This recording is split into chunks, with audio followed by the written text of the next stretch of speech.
Yes, in continuation of the image formed by the lenses, the last topic of this refraction through spherical surfaces, power of lens. You know, power of lens is ability to converge the or diverge the light beam. That is called power. So, and defined as the reciprocal of focal length in meter is called power in diopter. If focal length is in meter, so power will be in diopter. That is being represented by capital D. Understood? So power of the lens can be said 1 diopter if its focal length is 1 meter. So like this, according to the lens maker formula, you can tell about the power formula. P is equal to mu minus 1 upon R1 minus 1 upon R2, because 1 upon F is in meter called power. Understood? Here R1 and R2 are the measured in meter and P is in diopter. Understood?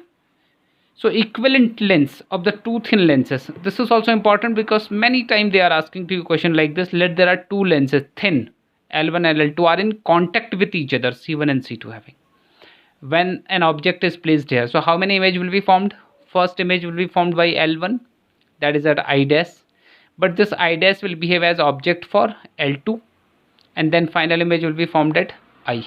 So how many lens formula you will apply here? Two lens formula. First you will apply lens formula for L1, then you will apply lens formula for L2. Because it is combined, so I can combine them later on. Understood? And after combination, so you can find out what is the combined formula for the power. For lens L1, formula is 1 minus 1 upon V is equal to 1 upon V dash, because image, this is not final image, is equal to 1 upon F1. This is the formula 1. Now for second lens, U is equal to V dash. So 1 upon V dash plus 1 upon U, that is equal to 1 upon F2. Adding these two equations together, so it will become how much? 1 upon V dash and 1 upon V dash. After substituting the value, they will get eliminate. Adding these two equations, they will get eliminate. So then what is left here? 1 upon V minus 1 upon U. This is left is equal to 1 upon F plus 1 upon F2. You know what is 1 upon F plus 1 upon F2? That is called reciprocal of 1 upon F. Is this clear? So this is because, you know, minus in place of these two lenses, suppose I am putting a single lens. So what will happen? So 1 upon F is equal to minus 1 upon U plus 1 upon V. But this is the single lens and this is combined lens. But hence 1 upon F must be equal to 1 upon F1 plus 1 upon F2, or this is called P. P is equal to P1 plus P2. Understood or not? The total power of the combination should be P is equal to P1 plus P2. Suppose there are n number of lenses are in contact, so this will be this. But what about the magnifying power? So magnifying power will get multiply. This is called power of the lens and this is magnifying, linear magnification. M1, M2, M3 like this. As many as lenses will be there, so their magnifying power will be added.